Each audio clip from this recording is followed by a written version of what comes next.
السلام عليكم ورحمة الله وبركاته. حمدا ونصلي على بعد.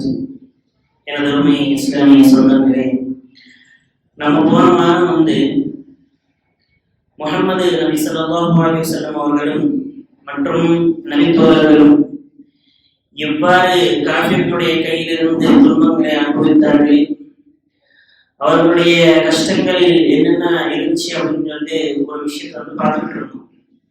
இந்த வாரம் நம்ம என்ன பார்க்கணும் அப்படின்னு சொன்னா, உமர் ரலியல்லாஹு தஆலா அன்ஹு அவர்கள் மற்றும் ஹம்ஸா ரலியல்லாஹு தஆலா அன்ஹு அவர்கள் இவர்கள் எப்படி இஸ்லாத்தை கொண்டு வந்தார்கள், அதற்கு பிறகு முஹம்மது நபி ஸல்லல்லாஹு அலைஹி வஸல்லம் அவர்கள் தாயிஃபுக்கு சென்ற பின்னாடி அங்க என்னென்னலாம் முஹம்மது நபி அவர்களுக்கு கொடுமைகள் நடந்தன என்று சில விஷயங்களை நம்ம இன்னைக்கு கிளாஸ்ல பார்க்கலாம் இன்ஷா அல்லாஹ்.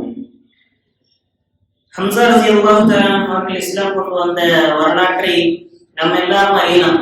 என்ன அப்படின்னு சொன்னா, ஒரு நாள் அபூ ஜஹல் என்பவன் முஹம்மது நபி ஸல்லல்லாஹு அலைஹி வஸல்லம் அவர்களை மிகவும் மோசமாக ஏசிக் கொண்டிருந்தான். அதாவது முஹம்மது நபி வாய்க்கு வந்தபடியாக திட்டிக்கிட்டு இருந்தான். திட்டிட்டு அவன் அவனுடைய வீட்டுக்கு போயிட்டான். போன பின்னாடி அவனுடைய சித்தப்பாவான ஹம்ஸா ரலியல்லாஹு தஆலா அவர்கள் என்ன பண்றாங்க, அபூ ஜஹல்கிட்ட போய் அதனுடைய பழியை வாங்கிட்டு வர்றாங்க. அதாவது முஹம்மது நபியை திட்டியதற்காக வேண்டி, ஏசியதற்காக வேண்டி என்ன பண்றாங்க, அதனுடைய பழின்றதை வாங்கிடுறாங்க. வாங்கிட்டு முஹம்மது நபியிடம் வர்றாங்க. என்னன்னு, நீங்க சந்தோஷப்பட்டுக்கிட்ட, உங்களுக்காக வேண்டி நான் என்ன பண்ணேன், பழியை வாங்கிட்டேன். உங்களை திட்டினதுக்காக வேண்டி, உங்களை ஏசினதுக்காக வேண்டி, உங்களை துன்புறுத்தினதுக்காக வேண்டி என்ன பண்ணேன்னா அந்த அபூ ஜஹல்கிட்ட பழி வாங்கிட்டேன் அப்படின்ட்டு ஹம்ஸா ரலியல்லாஹு தஆலா அவர்கள் சொல்றாங்க.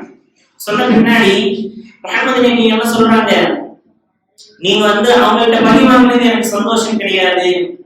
இதற்கு மாறாக நீங்க என்ன பண்ணிருக்கலாம், இஸ்லாத்தை கொண்டு வந்திருக்கலாம். நீங்க என்ன பண்ணிருக்கலாம், என்னை சந்தோஷப்படுத்தணும், நான் உங்களிடத்திலே சந்தோஷமாக இருப்பேன் அப்படின்னு சொன்னா நீங்க என்ன பண்ணணும், இஸ்லாத்தை கொண்டு வந்தால் நான் சந்தோஷப்படுவேன், தவிர இந்த மாதிரி ஒரு விஷயத்துக்கு நான் சந்தோஷப்பட மாட்டேன் அப்படின்னு சொல்லிட்டு முஹம்மது நபி அவர்கள் என்ன பண்றாங்க, ஹம்ஸா ரலியல்லாஹு தஆலா சொல்றாங்க. அவங்களுடைய சந்தோஷத்திற்காக முஹம்மது நபியுடைய அந்த சந்தோஷத்தை பார்க்கறதுக்காக என்ன பண்றாங்க, இவங்க இஸ்லாத்தை கொண்டு வர்றாங்க. இப்ப பாருங்க, இந்த விஷயத்துல இருந்து நம்மளுக்கு என்ன தெரிய வருது, நம்ம தாவா வேலை செய்யும் போது, அதாவது நம்ம யார்ட்டையாவது ஒரு டைம் பார்த்துருந்தோம், பார்த்து என்ன பண்றோம், அவங்க நம்மளுக்காக வேண்டி நம்மளுடைய சந்தோஷத்துக்காக வேண்டி ஏதாவது செய்யணும்னு நினைக்கிறாங்க அப்படின்னா அந்த நேரத்துல நம்ம என்ன பண்ணணும், அவங்களுக்கு இஸ்லாத்துடைய அந்த தாவாவை எத்தி வைக்கணும். இஸ்லாத்துடைய அந்த தாவாவை எத்தி வைக்கணும். இந்த ரசூலுல்லாஹி என்ன பண்ணிருக்காங்க, அந்த டைமை பார்த்து ஹம்ஸா ரலியல்லாஹு தஆலா அந்த இதயத்துல இன்னும் இஸ்லாம்னா என்னன்னு புரிதல் வரல, அவங்களுக்கு அது புரியல. ஆனாலும் சரி, இந்த ரசூலுல்லாஹ்வுக்காக வேண்டி ஸல்லல்லாஹு அலைஹி வஸல்லம் அப்படிங்கறவங்க என்ன பண்றாங்க, இஸ்லாத்தை கொண்டு வர்றாங்க. எதுக்கு அவங்க சந்தோஷப்படுறாங்க, எதுல சந்தோஷப்படுறாங்க, ஹம்ஸா ரலியல்லாஹு தஆலா அவர்கள் இஸ்லாத்தை கொண்டு வந்தால் சந்தோஷப்படுறாங்க அப்படின்னு சொன்னதுக்காக வேண்டி. இதுல இருந்து நமக்கு இது தெரிய வரும். இரண்டாவது ஒரு நபர் உமர் ரலியல்லாஹு தஆலா அவர்கள், இவர்கள் இஸ்லாத்திலேயே முஸ்லிமுடைய அந்த வரலாற்றிலேயே ஒரு மிகப்பெரிய தலைவர். அதாவது சொல்லப்பட்டால் இவங்களுடைய ஆட்சியில எத்தனையோ பெரிய காரியங்கள் நடந்துச்சு. ஃபித்னாவுக்கே இடமே இல்லாத ஒரு ஆட்சியாக அமைந்த, இன்னைக்கு வரைக்கும் காஃபிர்கள் முதற்கொண்டு பேசக்கூடிய அளவுக்கு அவருடைய ஆட்சி என்பது மிகவும் உயர்தரமான ஒரு ஆட்சியாக, இதுவரைக்கும் உலகம் காணாத ஒரு ஆட்சியாக, இவர் இப்படிப்பட்ட மன்னராக, எப்படிப்பட்ட ஒரு கமாண்டராக திகழ்ந்தாங்க அப்படின்னு சொன்னா, மதீனால இருந்து கட்டளை போட்டாங்கன்னு சொன்னா ரோமனுடைய அந்த சக்கரவர்த்தினா நடுவடிக்கு போற அளவுக்கு என்ன பண்றாங்க, இவருடைய ஆட்சி என்பது இருந்துச்சு என்பது வரலாறு காரணம். இன்னும் ரசூலுல்லாஹ் என்ன சொல்றாங்க, உமருடைய நாவில் அல்லாஹ் பேசுகிறார். எப்படி உமருடைய நாவில் அல்லாஹ் பேசுகிறார் அப்படின்ற பெயர் பெற்றவர். இப்படிப்பட்ட ஒரு சஹாபி எப்படிலாம் இருந்தாங்க தெரியுமா, இஸ்லாம் கொண்டு வர்றதுக்கு முன்னாடி எதிரியாக இருந்தால் இவர் போல் ஒரு எதிரி இருக்க வேண்டும். வீரத்திலையும் சரி, கோபத்திலையும் சரி, பலத்திலையும் சரி. என்னது, மூசா அலைஹிஸ்ஸலாத்துக்கு சரிசமமான ஒரு நபராக இருந்தவர் யாரு, உமர் ரலியல்லாஹு தஆலா அப்படிப்பட்ட கோபம். எப்படின்னா அவருடைய அடிமை. எனவே இஸ்லாம் கொண்டு வந்த பின்னாடி அவங்களை அடிச்சு அடிச்சு அடிச்சு என்னது ரத்தமே வந்துருமா அந்த அடிமை பெண்ணுக்கு. நம்மளுக்கு எல்லாருக்கும் வந்து உமர் ரலியல்லாஹு தஆலா அவர்கள் இஸ்லாம் கொண்டு வந்தது எப்படின்னு தெரியும். நம்ம ஹதீஸ்கள்ல கூட நமக்கு தெரிய வேண்டியது என்ன அப்படின்னு சொன்னா, வரலாற்று பூர்வமாக அவங்களுடைய தங்கச்சி என்ன பண்றாங்க, இஸ்லாத்தை கொண்டு வந்துட்டாங்க. அதுக்கு பின்னாடி அவங்களுடைய மூலமாக தான் இஸ்லாம் கொண்டு வந்தாங்க அப்படின்னு சொல்லிட்டு நமக்கு தெரியும். ஆனால் இதை விட ஆதாரபூர்வமான ஹதீஸ்கள் எல்லாம் நம்ம போட்டு பார்த்தோம் அப்படின்னு சொன்னா, இது வந்து ரசூலுல்லாஹ்வுடைய துஆவினால தான் கிடைக்கிறது. உமர் ரலியல்லாஹு தஆலா அவர்களுக்கு ஹிதாயத் வந்து கிடைச்சிருக்குது. ரசூலுல்லாஹ் முஸ்லிம்களுடைய அந்த கஷ்டமான நிலையை பார்த்து, அந்த மக்காவில் வந்து முஸ்லிம்களுடைய அந்த கொடுமைகளை பார்த்து இஸ்லாத்துக்கு வலு சேர்க்க வேண்டும் என்று எண்ணத்துல வந்து என்ன பண்றாங்க, 2 உமர்களில் ஒரு உமருக்கு நீ ஹிதாயத் கொடுத்தாங்க அப்படின்னு சொல்லிட்டு அல்லாஹ் சுப்ஹானஹு கேட்கிறாங்க. முதலாளி அபூ ஜஹல். இந்த அபூ ஜஹலும் இப்படி உமர் ரலியல்லாஹு தஆலா அவர்களுக்கு நிகரான ஒரு வீரம் படைத்த அல்லது மிக உயர்ந்தமான கோத்திரத்தை சேர்ந்தவர். அதே மாதிரி உமர் பின் ஹத்தாப் ரலியல்லாஹு அன்ஹு அவர்கள், இவர்களுக்கு அல்லாஹ் சுப்ஹானஹு வ தஆலா என்ன பண்றான், ரசூலுல்லாஹ்வுடைய துஆவை ஏற்றுக்கொண்டு இவர்களுக்கு ஹிதாயத்தை அல்லாஹ் சுப்ஹானஹு வ தஆலா கொடுக்கிறான். எப்படி இந்த இஸ்லாத்தை தழுவியது பின்னாடி அவங்களுடைய வீரத்தை பாருங்க. எல்லாரும் தன்னுடைய ஈமானை ஒழிச்சு வச்சிருப்பாங்க. முதல்ல இஸ்லாம் கொண்டு வந்தா சில நாட்களுக்கு வந்து வெளிப்படுத்த மாட்டாங்க. யாருன்னு சொன்னா அந்த காஃபிர்களுடைய கையில வந்து அடிபட முடியாது அப்படின்றதுக்காக வேண்டி இஸ்லாத்தை வந்து ஒழிச்சு வச்சிருப்பாங்க. அப்படிப்பட்ட சூழ்நிலையில் என்ன பண்றாங்க, உமர் ரலியல்லாஹு தஆலா அவர்கள் எல்லாரையும் போய் மிகவும் வேகமாக செய்திகளை பரப்பக்கூடிய ஒரு நபரை கூட்டிட்டு வாங்க அப்படின்னு சொல்றாங்க. அவங்க கூட்டிட்டு வந்து பின்னாடி என்ன சொல்றாங்க, இந்த விஷயத்தை வந்து நீங்க உடனே பரப்பணும். உமர் இஸ்லாத்தை கொண்டு வந்து விட்டார். இஸ்லாத்தை கொண்டு வந்து விட்டார். ரசூலுல்லாஹ்வுடைய கை மேல வந்து பைஅத் செய்து விட்டார்கள் அப்படின்ற ஒரு விஷயத்தை வந்து நீங்க மிகவும் வேகமாக பரப்பணும் அப்படின்னு சொல்றாங்க. அதே மாதிரி இன்னொரு விஷயம், நம்மளுடைய தைரியத்துக்கு ஒரு உதாரணமாக நம்ம என்ன சொல்லலாம், ரசூலுல்லாஹ் மற்றும் சஹாபிகளும் எத்தனையோ சஹாபிகள் மறைந்து மதீனாவுக்கு ஹிஜ்ரத் செய்த நேரத்தில் என்ன பண்றாங்க, உமர் ரலியல்லாஹு தஆலா அவர்கள் எல்லாருக்கும், மக்காவுடைய தலைவர்கள் எல்லாருக்கும் வந்து தெரியும் வந்தாங்க, யாருடைய தாய் அவருடைய மகனை மரணத்தை பார்க்க நினைக்கிறாங்களோ அந்த மகன் வந்து என்னுடைய முன்னாடி வந்து என்னுடைய ஹிஜ்ரத் வந்து நிப்பாட்டணும். அதாவது யாராவது முன்னாடி வந்தீங்கன்னா அன்னைக்கு தொலைச்சிங்கன்ற மாதிரி ஒரு எச்சரிக்கையை கொடுத்துட்டு வந்து மதீனாவில இருந்து ஹிஜ்ரத் செஞ்சு போறாங்க. அதாவது மக்கால இருந்து மதீனாவுக்கு ஹிஜ்ரத் செஞ்சு போறாங்க. இந்த அளவுக்கு வந்து வீரம் படைத்த ஒரு நபர். மற்றும் இவங்களுடைய இந்த இஸ்லாம் கொண்டு வருவதிலிருந்து நமக்கு வந்து சில அறிஞர்கள் நமக்கு இருக்குது. என்னது, முதல்ல யாரெல்லாம் நம்ம ஊர்ல வந்து பெரிய புள்ளிகள் இருக்காங்களோ, அதாவது பெருசா இருக்காங்களோ, அவங்க கிட்ட வந்து முக்கியமான தாவா கொண்டு போய் சேர்க்கணும். அதாவது நம்ம அவங்ககிட்ட போய் சேர்க்கணும்னு வச்சுக்கோங்களேன், அவங்க கீழே உள்ளவங்க இஸ்லாம் கொண்டு வருவதற்கு மிகவும் லேசான ஒரு விஷயமாக மாறி. ஏன்னு சொன்னா, நிறைய பேர் எதுக்கு இஸ்லாம் கொண்டு வர மாட்டாங்க அப்படின்னு சொன்னா, கீழே உள்ள மக்கள்லாம் அடுத்த மக்கள்லாம் எங்களுடைய நபர்கள், அதாவது எங்களுடைய லீடர்கள் என்ன சொல்லுவாங்க அப்படின்ற ஒரு விஷயத்துக்காக என்ன பண்ணுவாங்க, இஸ்லாத்தை வந்து கொண்டு வர்றதுக்கு மறுத்துவாங்க.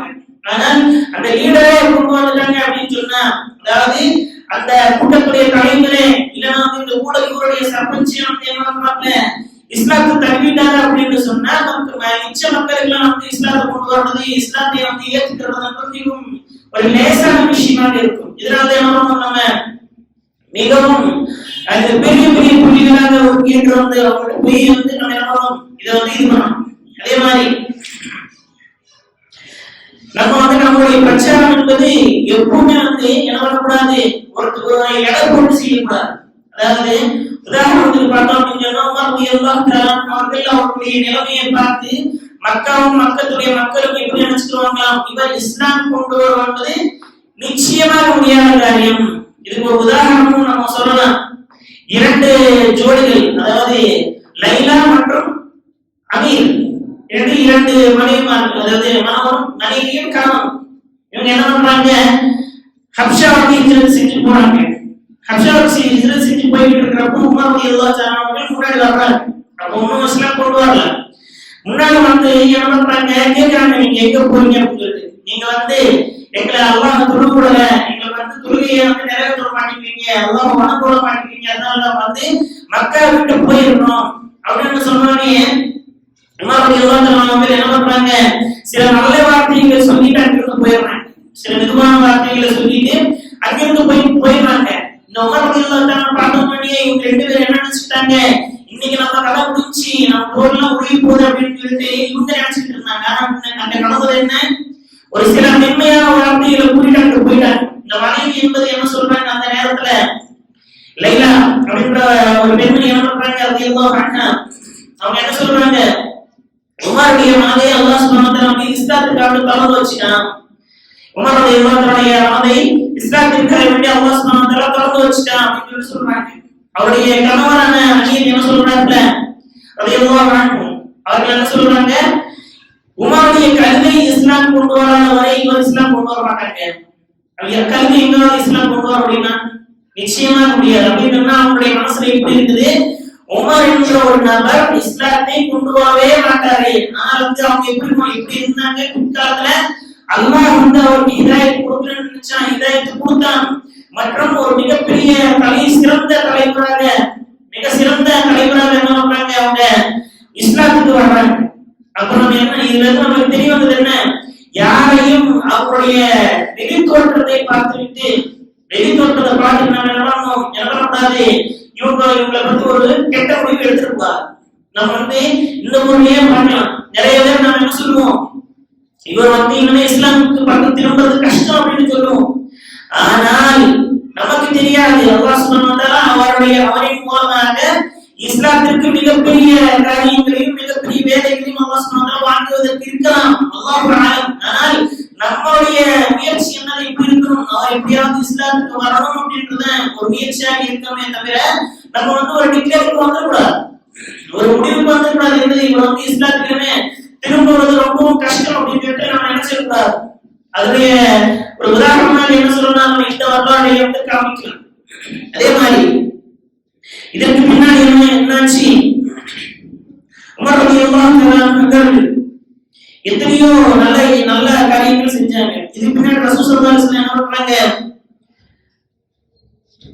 இதுக்கு பின்னாடி வந்து ஹம்சாவும் மற்றும் உமர் ரலியல்லாஹு அன்ஹு அவர்கள் இஸ்லாம் கொண்டு வந்த பின்னாடி காஃபிர்களுக்கு வந்து தெரிஞ்சிருச்சு, இந்த தண்ணி வந்து தலைக்கு மேல போயிட்டு இருக்குது, இதுக்கு அணைக்கட்ட போடாண்டா அப்படின்னு சொன்னா நம்ம இந்த ஊர்ல இருக்கிறது கஷ்டமாயிடும் அப்படின்னு சொல்லிட்டு காஃபிர்களுக்கு ஒரு புரிஞ்சனால என்ன பண்றாங்க, முஸ்லிம்கள் எல்லாத்தையும் வந்து ஊருக்கு ஒதுக்கிடுறாங்க. அதாவது ஊரை விட்டு தள்ளி வச்சிடறாங்க. ஊரை விட்டு தள்ளி வச்ச பின்னாடி அங்க வந்து அபு தாலிப் அப்படின்ற ஒரு மலை இருக்குது, ஒரு பிரதேசம். அந்த பிரதேசத்துடைய பேர் என்ன, அபு தாலிப் மலை. அந்த மலையில வந்து எல்லாரையும் கொண்டு வந்து அழைச்சிட்டாங்க, முஸ்லிம்கள் எல்லாத்தையும் வந்து. இந்த வந்து நம்ம பிரபலம் கேட்டிருப்போம். இந்த சூழ்நிலை என்னது, மிகவும் மோசமான இஸ்லாத்துல வந்து நடக்கக்கூடாத ஒரு கொடுமை. இப்படிப்பட்ட கொடுமை வந்து யாரும் பார்த்திருக்க முடியாது. 3 வருட காலம், 1 மாசம் கிடையாது, 2 மாசம் கிடையாது, 1 வருஷம் கிடையாது, 3 வருஷ காலம் யாருமே எந்த காஃபிர்களும் எந்த மக்காவுடைய மக்களும் என்ன பண்ணுவாங்க, முஸ்லிம்கிட்ட போய் அந்த பொருளும் வாங்க மாட்டாங்க, அவங்களுக்கு எந்த பொருளும் கொடுக்க மாட்டாங்க, அவங்கள்ட்ட வந்து எந்த விதமான தொடர்பும் வச்சுக்க மாட்டாங்க, அவங்கள்ட்ட பேச மாட்டாங்க, எந்த ஒரு விஷயமும் வந்து அவங்களுக்கு இருக்காது. இப்படி வந்து 3 வருட காலம் என்னாச்சு, இப்படியே தொடர்ந்துச்சு. அந்த நேரத்துல என்னென்ன ஆவல்பட்டாங்க தெரியுமா, இந்த பேச்சம்பழமுடைய மரத்துடைய கிளைகளை எடுத்து அதை சாப்பிடுவாங்க, பச்சை இலைகளை. அப்புறம் வந்து ரோட்ல வந்து காஞ்சி போன அந்த தோல் துண்டுகளை எடுத்து தண்ணீரை வந்து இது பண்ணி அதை அவைய வச்சுக்கிட்டாங்க. இப்படிலாம் நடந்திருக்குது. அதுக்கு பின்னாடி மண்ணை வந்து குறைச்சு அதை வந்து ஒரு ரொட்டி மேல செஞ்சாங்க, அன்னத்தையும் இருக்காங்க. இப்படி எப்படிலாம் வந்து ஆடு கூட கட்டிருக்காது, ஒரு மாடு கூட கட்டிருக்காது, அத்தனை பச்சை இலைகளையும் புள்ளிகளையும் இருக்காங்க சஹாபாக்கள். இப்படிலாம் நடந்துச்சு.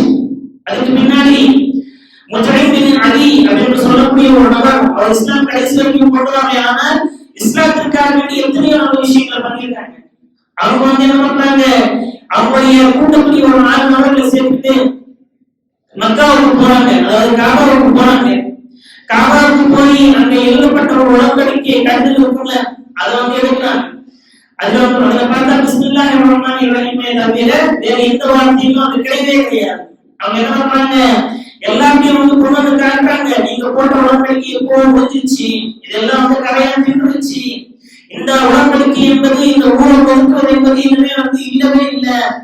நாங்கள் எவ்வளவோ கொடுமையாளர்களாக இருந்தாலும் சரி, ஒரு இனத்தையே அழிக்கக்கூடிய அளவுக்கு நாங்கள் கொடுமைக்காரர்கள் கிடையாது. இஸ்லாமியர்களுக்கு எங்களுக்கு பிடிக்காட்டாலும் சரி, அங்கு உள்ள மக்கள் எல்லாரும் எங்களுடைய மக்கள் அப்படின்னு சொல்லிட்டு என்ன பண்றாங்க, அந்த உடன்படிக்கையை வந்து உடைச்சிடுறாங்க.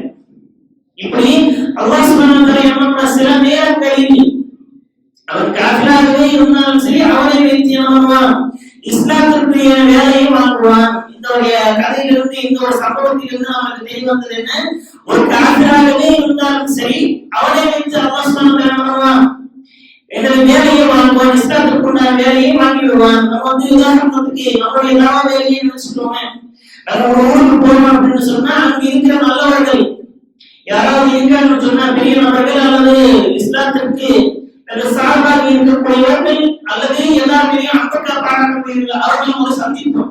ஏன்னா நமக்கு தெரியாது, நமக்கு வழிகாட்டணும். அப்படி இருக்கிறப்போ ஒரு காஃபிராக இருந்தாலும் சரி, அவரை வைத்து நாம் இஸ்லாத்திற்கு வேலையை வாங்கலாம் அப்படிங்கிறது இந்த ஒரு விஷயத்துல நமக்கு தெரிய வரும். ஏன்னா முஸ்லிம்கள் அதையை வைத்து ரசூல் ஸல்லல்லாஹு அலைஹி வஸல்லம் எத்தனையோ வேலைகள் வாங்கிட்டாங்க.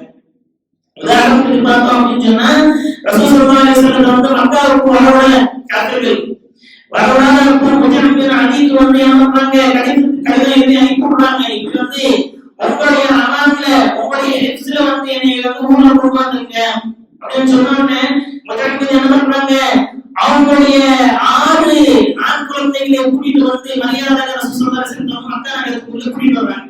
இப்படிலாம் நடந்துச்சு. அதுக்கு பின்னாடி கடைசியாக நாம் இன்னைக்கு கிளாஸ்ல என்ன தெரிஞ்சுக்கணும், ரசூலுல்லாஹ்வுடைய மிகவும் கஷ்டமான ஒரு தருணம், மிகவும் கஷ்டமான தருணங்கள்.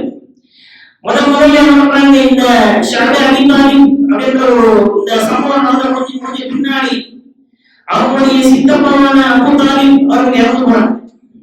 அல்லாஹ் அக்பர். அவங்களுக்கு பக்கத்துலதான் நின்றவங்க, அவங்க மேல வந்து ஒரு ஈக்காக கூட தீண்டாம பார்த்துட்டவங்க. அந்த மாதிரி ஒரு நபர் என்ன பண்றாங்க, அபூ தாலிப் இறந்து போறாங்க. அவங்களுடைய சித்தப்பா என்ன பண்றாங்க, இறந்து போயிடுறாங்க. இறந்து போன பின்னாடி அந்த தருணத்துல இன்னும் வந்து சக்கராத்துடைய ஹாலத்துல இருக்காங்க, மௌத் வந்து கிட்ட நெருங்கிருச்சு. அந்த நேரத்துல ரசூல் ஸல்லல்லாஹு அலைஹி வஸல்லம் என்ன பண்றாங்க, அபூ தாலிப் கிட்ட போய், நீங்க வந்து என்னுடைய காதுலயாவது கலிமா ஓதிருங்க, நான் அல்லாஹ்ட்ட போய் சிபாரிசு செஞ்சுக்கிறேன். நீங்க என்னுடைய காதுலயாவது அந்த கலிமாவை ஓதிருங்க, நான் அந்த அல்லாஹ்ட்ட வந்து சிபாரிசு செஞ்சுக்கிறேன் அப்படின்னு என்ன பண்றாங்க, எவ்வளவோ பண்றாங்க. அது பக்கத்துலயே வந்து அபூ ஜஹலும் உத்பாவும் ஷைபாவும் உட்கார்ந்திருக்காங்க அவங்களுடைய தலைவரையே. நீங்க உங்களுடைய இந்த மகன் பேச்சு கேட்டு உங்களோட மூதாதையருடைய தீனை வந்து நீங்க விட்டுருவீங்களா அப்படிங்கிறது ஒரு எண்ணத்தை வந்து போட்டுக்கிட்டே இருந்தாங்க. ஒரு தடவை கிடையாது, 2 தடவை கிடையாது, ரசூல் ஸல்லல்லாஹு அலைஹி வஸல்லம் 3 தடவை சொன்னாங்க, நீ வந்து எப்படியாவது என்னுடைய காதுலயாவது அந்த கலிமாவை சொல்லிருங்க, நான் அல்லாஹ்ட்ட வந்து இதை வச்சு சிபாரிசு செஞ்சுக்கிறேன் அப்படின்னு சொல்லிட்டு. அப்படி சொல்லாமே வந்து என்னாச்சு, அபூ தாலிப் இறந்து போறாங்க. அல்லாஹ் சுப்ஹானஹு வ தஆலா ஆயத்தை இறக்கினான், என்னடே நீங்க நாடுறவங்களுக்கு நீங்க ஹிதாயத் கொடுக்க முடியாது, அல்லாஹ் சுப்ஹானஹு வ தஆலா யாருக்கு நாடுகிறானோ அவர்களுக்கு மட்டும்தான் ஹிதாயத் கிடைக்கும் அப்படின்ற ஒரு ஆயத்தை வந்து அல்லாஹ் சுப்ஹானஹு வ தஆலா என்ன பண்றான், அந்த இடத்துல இறக்கினான். பாருங்க எவ்வளவு வேதனைக்குரிய விஷயம். இது நடந்து ஒரு 2 மாச காலம் தான் ஆகுது. அவங்களுடைய முதல் மனைவி ஹதீஜா ரலியல்லாஹு அன்ஹா அவர்கள் இறந்து போனாங்க.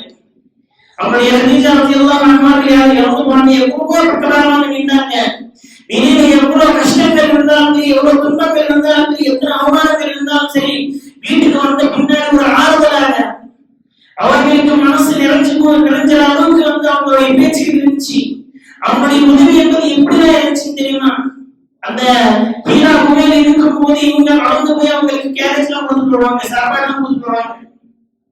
இவங்க வந்து கஷ்டத்துல இருந்து வீட்டுக்கு வந்த ஒரு நல்ல வார்த்தைகள் சொல்றதற்கு ஒரு மனைவி இருந்துச்சு, சந்தோஷப்பட்டு இருந்த ரசூல் ஸல்லல்லாஹு அலைஹி வஸல்லத்துக்கு அடியும் மேல அடி, தாங்க முடியாத அடிகள்.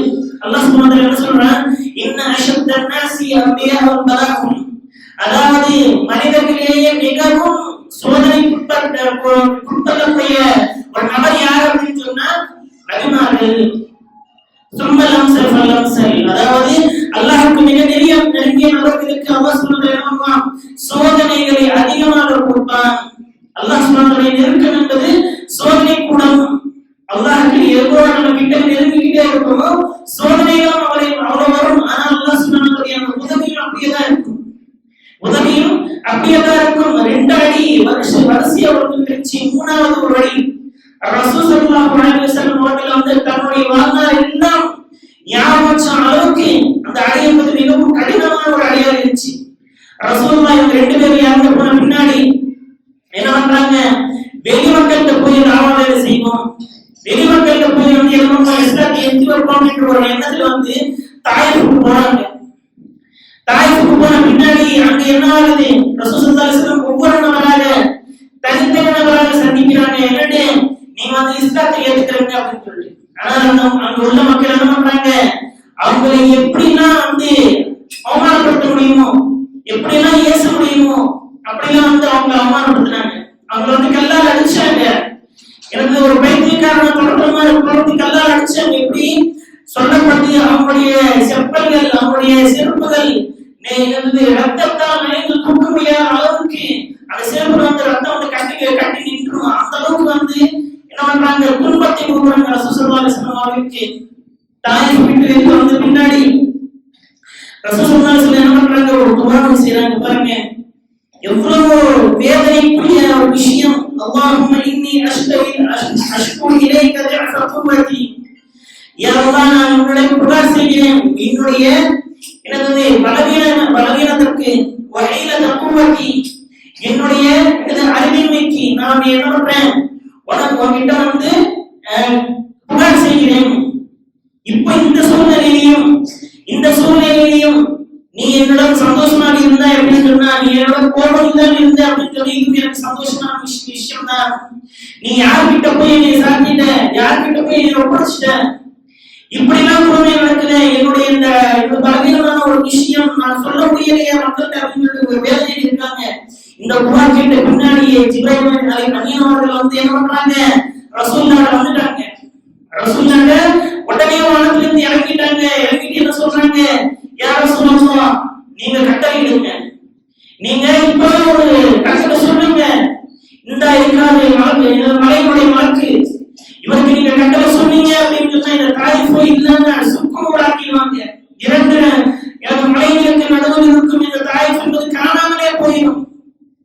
என்னது எப்படி இருந்துச்சுன்னு கூட தெரியாது. தாயிஃப் என்பது அப்படி ஆக்கிடுவாங்க. நீங்க என்ன பண்ணுங்க, ஒரு கட்டளையை சொல்லுங்க போதும் அப்படின்னு சொல்லிட்டு அந்த ஜிப்ரீல் அமீன் அவர்கள் வந்து என்ன பண்றாங்க, சொல்றாங்க. அந்த நேரத்திலையும் பாருங்க, ரஹ்மத்துல் ஆலமீன் அவங்க சும்மா சொல்லல.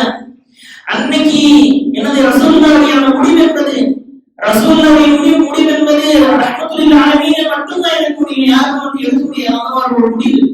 அந்த அளவுக்கு துன்பங்களை அனுபவித்த பின்னாடி ஆயிஷா சித்திகா ரலியல்லாஹு அன்ஹா அவர்கள் கேக்குறாங்க, ஒரு நாள் உலகத்திய போர்ல ரசூலுல்லாஹ்வுடைய மண்டை உடைஞ்சிருச்சு, அவருடைய பல் வந்து ஷஹீதாயிடுச்சு. அந்த நேரத்துல கேக்குறாங்க ஆயிஷா சித்திகா ரலியல்லாஹு அன்ஹா அவர்கள், என்னது இந்த நாளை விட உங்களுக்கு மிகவும் கஷ்டத்தை தந்திருக்கக்கூடிய ஒரு நாள் இருக்கிறதா அப்படின்னு கேட்டப்போ, அந்த தாயிஃபுடைய நாள் அது வந்து என்னுடைய வாழ்நாளையே மறக்க முடியாத, அந்த என்னுடைய வாழ்நாளில் மிகவும் கஷ்டத்தை எதிர்கொண்ட நாட்கள் அப்படின்னு சொல்லிட்டு ரசூல் ஸல்லல்லாஹு அலைஹி வஸல்லம் ஞாபகம் இருக்கக்கூடிய அளவுக்கு அந்த தாயிஃபுடைய சம்பவம் என்பது ரசூலுல்லாஹ்வை தாக்கிச்சு. அந்த நேரத்தில் பாருங்க, ரசூலுல்லாஹ்வுடைய அந்த தொடர்ந்த மனசு எவ்வளவு இறக்கணும். அந்த மக்கள் என்னை அறியாதவர்கள், அவர்களை நீ மன்னித்து விடு. எப்படி சொல்றாங்க, அவங்க வந்து என்னை தெரிய மாட்டாங்க, நான் யாரும் அவங்களுக்கு தெரியாது, என்ன பண்ண அவங்களை மன்னிச்சு எதுவுமே பண்ணாத. அவங்ககிட்ட எல்லா சான்ஸுமே இருந்துச்சு. அவங்க ஒரு துவா செஞ்சாங்க, ஒரு கட்டளை இட்டாங்க அப்படின்னு சொன்னா அந்த தாயினுடைய மக்களுடைய கதி என்னவாகிறது. அப்படி இருந்தாலும் சரி ரசூல் ஸல்லல்லாஹு அலைஹி வஸல்லம் கையை ஏந்தலை அவங்களுக்காக துவா தான் செஞ்சாங்க. என்னது அவங்க வந்து தெரியாதவங்க, நீங்க என்ன பண்ணுங்க, அல்லாஹ் அவங்களை வந்து மன்னிச்சிரு அப்படின்னு சொல்லிட்டு ரசூல் ஸல்லல்லாஹு அலைஹி வஸல்லம் என்ன பண்ணாங்க, துவா கேட்கிறாங்க. இதுக்கு அந்த துவாவின் மூலமாகத்தான் இந்தியாவுக்கு வந்து முதலாக இஸ்லாம் கொண்டு வந்த கோத்திரம் இது அந்த தாயிஃபுடைய மக்கள் தான். முஹம்மது பின் காசிம் அப்படின்ற ஒரு நபர் தான் வந்து என்ன பண்றாங்க, முதல்ல இந்தியாவுக்கு இஸ்லாத்தை கொண்டு வந்து சேர்க்கிறாங்க. அந்த நபர் எங்க உள்ளவர்கள், சகீஃப் குலத்தை சேர்ந்தவர்கள். அந்த சகீஃப் குலம் எங்க தங்குது, தாயிஃப்ல தான் தங்குது. பாருங்க, ரசூலுல்லாஹ் அந்த அன்னைக்கு இரக்கம் காட்டாட்டா எப்படி அவங்க செஞ்ச துவா அவங்களுக்காக மட்டும் இல்ல, தாயிஃபுக்காக மட்டும் மட்டும் இல்ல, இந்தியாவில் உள்ள மக்களுக்கும் அந்த ரசூலுல்லாஹி துவா பண்றாங்க. இவங்களுக்கு வரக்கூடிய சந்ததிகளாக ஒரு இனவங்கம் இஸ்லாத்தை கொண்டு வரும் அப்படின்னு ரசூலுல்லாஹி துவா செய்றாங்க. இன்ஷா அல்லாஹ் வரக்கூடிய நாட்களில் இன்ஷா அல்லாஹ் அல்லாஹ் சுப்ஹானஹு வ தஆலா நமக்கு இந்த சீரத்துன் நபி சீரிஸ் முழுமையாக கேட்டு எந்த ஒரு தடங்கள் இல்லாமல் வரிசையாக இந்த சீரத்துன் நபி மற்றும் இதற்கும் பிறகு என்னென்ன எல்லாம் நம்ம சொல்ல இருக்கிறோம் அது எல்லாத்தையும் அல்லாஹ் சுப்ஹானஹு வ தஆலா சொல்லும் ஒரு வாக்கியத்தை